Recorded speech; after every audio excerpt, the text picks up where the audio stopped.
Hello readers, welcome back to the channel. Today we're going to be reading a book in the Serendipity series. This is called Tickle's Tale. It's written by Stephen Cosgrove, illustrated by Robin James. All in all, in the land of Serendipity, there was very little magic beyond your imagination.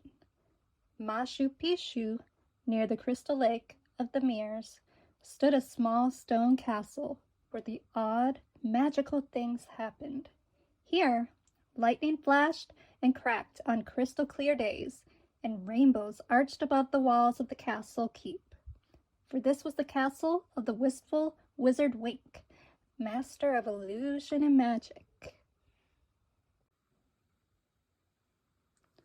The wizard Wink was a kind and gentle wizard who actually read more than he whizzed his wizardry. He would sit for hours bathed in golden light that streamed like ribbons through the windows, open wide, reading books about this and that. Around him, on dusty shelves and a rickety table, were powders and potions, stored in vials and vases. There was a purple plume powder dream dust, feathered flames, and other such puffery, much needed and used in the wizard trade. Although he knew other wizards, Wink did not have many friends who slept over or even dropped by for tea, for they were just as reclusive as he. Who he had instead, and who was still a friend indeed, was a bright white cat called Tickle. He was called Tickle because he loved to tickle his own pink nose with his fluffy tail, as he ran round and around, trying to touch one to the other.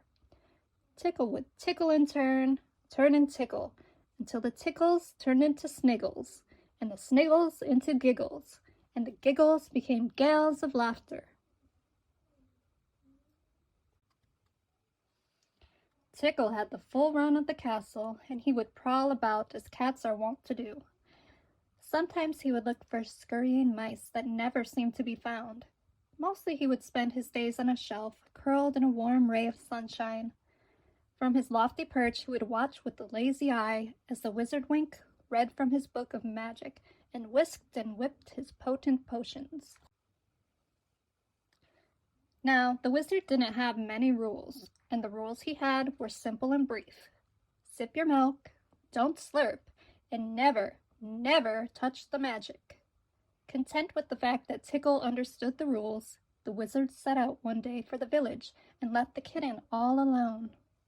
"Take care, my little fuzzy friend," said he, as he put on his wizard's cap and coat, "for I won't be long." With that, he was out of the castle door, as Tickle's tail whipped sassily about. The one thing about cats that makes them almost magical and slightly mysterious is their curiosity. Of this trait, Tickle had tons.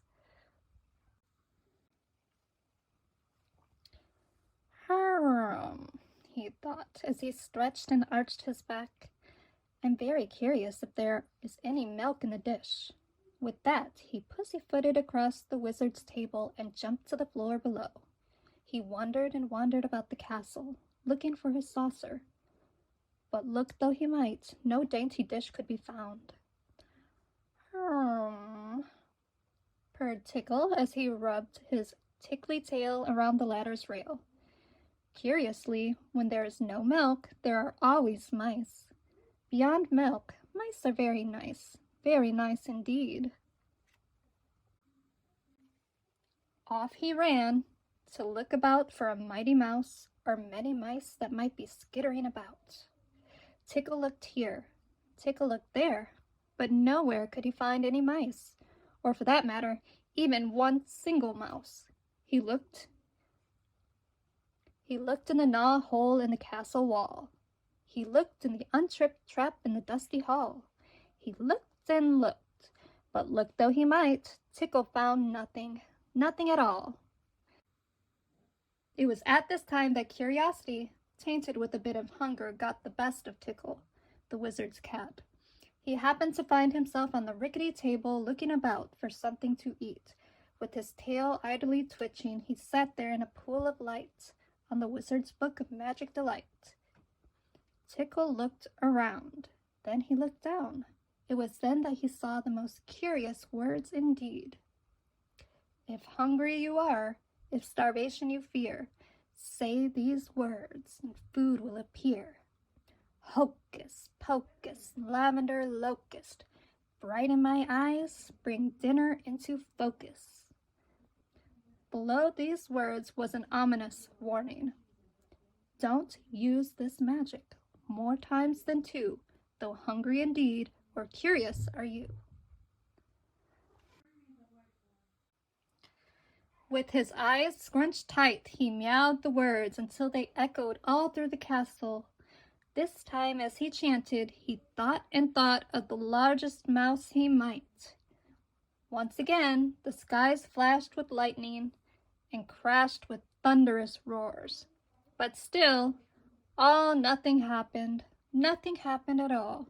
Nothing happened, that is, save for just out of Tickle's sight, a mouse the size of a house rushed from the castle and galloped into the meadow beyond. Now, the warning was still on the page. Don't use this magic more times than two, though hungry indeed or curious are you. But as we all know, cats rarely read something more than once, and Tickle's curiosity was tainted. Without thinking of the consequences, he chanted the magical words once again. Hocus pocus, lavender locust, brighten my eyes, bring dinner into focus. But this time, the third time, there was no thunder, no lightning. This time, the third time, there was only a puff of purple dust and a special spark that settled scarily about the cat.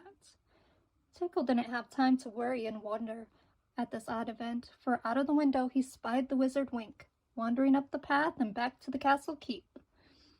Tickle looked about to make sure all was in order. Then he leapt to the shelf where he always slept. There he plopped himself down and pretended to be asleep. Just in time, it would seem, as the wizard waltzed into the door carrying a polished pine pitcher. Nothing more. The wizard shook his head curiously as he scratched his long white beard. Said he, all of this is a bit odd. The Lake of Mirrors has turned into milk and cream, and I was passed on the road by a mouse the size of a house. Whose magic could this be? The wizard Wink looked and looked, but nothing seemed to be amiss. The vials and vases were all where they should be, and the magical book was open just as he had left it. Harumph, grumbled he as he shook his head. All this must just be an old man's imagination. With one eye cracked open and the other asleep, Tickle watched and waited, but nothing happened. Nothing at all. The wizard busily bustled about as he whistled a tune and poured some milk from the pitcher into a dainty dish. Once filled, he put it on the floor. There, my little kitten, he said, as he stroked the cat. I knew you must be hungry, so I slipped into the village while you slept and bought you a pitcher of milk.